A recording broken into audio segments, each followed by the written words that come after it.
সবাইকে স্বাগত জানাচ্ছি আমাদের আজকের ভিডিওতে আমরা দেখব ডিফারেন্সিয়েশনের টেকনিক অ্যাপ্লাই করে পরাবৃত্তের শীর্ষ বিন্দু বের করার একটা সহজ শর্টকাট। তো ডিফারেন্সিয়েশনের প্রসেস অ্যাপ্লাই করে পরাবৃত্তের শীর্ষবিন্দু বের করার জন্য একটা কন্ডিশন আছে। কন্ডিশনটা হচ্ছে পরাবৃত্তের সমীকরণটাতে এক্স ওয়াই যুক্ত কোনো পদ থাকা যাবে না, অর্থাৎ পরাবৃত্তের অক্ষরেখাটাকে অবশ্যই এক্স অক্ষের সমান্তরাল হইতে হবে অথবা ওয়াই অক্ষের সমান্তরাল হইতে হবে। পরাবৃত্তটা কোনো বাঁকা তারা পরাবৃত্ত হওয়া যাবে না। ধরো এরকম একটা পরাবৃত্ত যেটা অক্ষরেখা এক্স অক্ষ বা অক্ষ কোনটাই সমান্তরাল না, বা এরকম, এটা হওয়া যাবে না। এরকম পরাবৃত্তের ক্ষেত্রে যেখানে পরাবৃত্তটা একটু বাঁকা তারা থাকে সেখানে অবশ্যই এক্স ওয়াই যুক্ত টার্ম থাকে, সো এটা হওয়া যাবে না।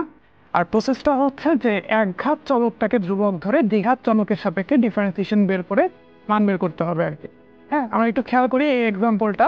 দেখো এখানে কিন্তু এক্স ওয়াই যুক্ত কোনো পদ নাই, সো এইখানে আমরা ডিফারেন্সিয়েশনের টেকনিক অ্যাপ্লাই করে শীর্ষবিন্দু বের করতে পারবো। আর এখানে দ্বিঘাত চলক হচ্ছে এক্স, একঘাত চলক হচ্ছে ওয়াই।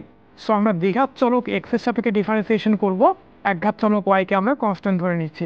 তো দ্বিঘাত চলক এক্স এর সাপেক্ষে ডিফারেন্সিয়েশন করলে এটা হচ্ছে টোয়াইস এক্স প্লাস 4। একঘাত চলক ওয়াই যেহেতু কনস্ট্যান্ট, সো এইটা ডিফারেন্সিয়েশন হচ্ছে 0 ইকুয়ালস টু 0। এখান থেকে আমরা টোয়াইস এক্স এর ভ্যালু পাচ্ছি -4, তাহলে এক্স এর ভ্যালু পাবো হচ্ছে -2। ওকে, এখন আসো এক্স এর ভ্যালু -2 এখানে বসায় আমরা ওয়াই এর ভ্যালুটা বের করে ফেলবো। তো খেয়াল করো এখান থেকে আমরা লিখতে পারি 2y equals to -x² -4x -x² -4x। তাহলে আমরা এক্স এর জায়গায় এবার বসাবো -2। এক্স এর জায়গায় -2 বসাইলে -2² -4 ইন্টু -2, তাহলে এটা কত আসতেছে -4 প্লাস 8, দ্যাট মিনস -4 প্লাস 4। হ্যাঁ, এটা আসতেছে আমার টোয়াইস ওয়াইয়ের ভ্যালু, তাহলে ওয়াইয়ের ভ্যালু হচ্ছে 2। তাহলে আমাদের পরাবৃত্তের শীর্ষবিন্দুটা হচ্ছে -2,2। পরাবৃত্তের শীর্ষবিন্দু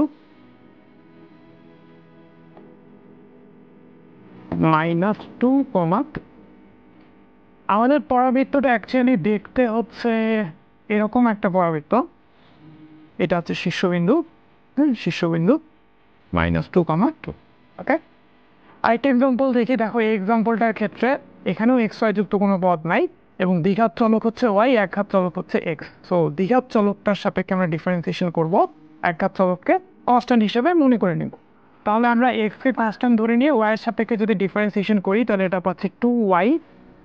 এক্স যেহেতু কনস্ট্যান্ট ধরে নিয়েছি সেটা ডিফারেন্সিয়েশন 0, আর -4 এর ডিফারেন্সিয়েশন হচ্ছে -4। এখান থেকে আমরা ওয়াইয়ের ভ্যালু পাবো হচ্ছে -2, ওয়াইয়ের ভ্যালু -2।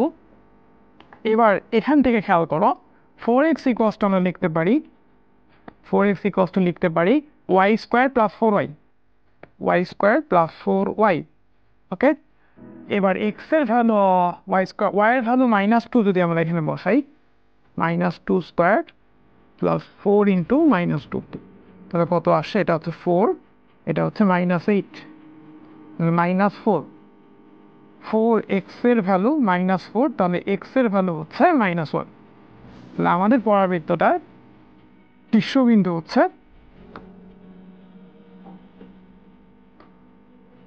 আমাদের পরাবৃত্তের শীর্ষবিন্দু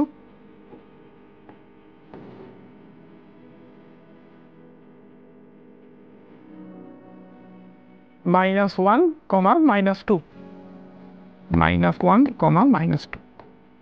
ঠিক আছে, আমাদের পরাবৃত্তটা দেখতে কীরকম? আমাদের পরাবৃত্তটা অ্যাকচুয়ালি দেখতে এরকম শেপের, এরকম শেপের। আর এইটার শীর্ষবিন্দু হচ্ছে -1, -2 শীর্ষবিন্দু। Okay, thanks for staying with us. দেখা হবে নেক্সট ভিডিওতে।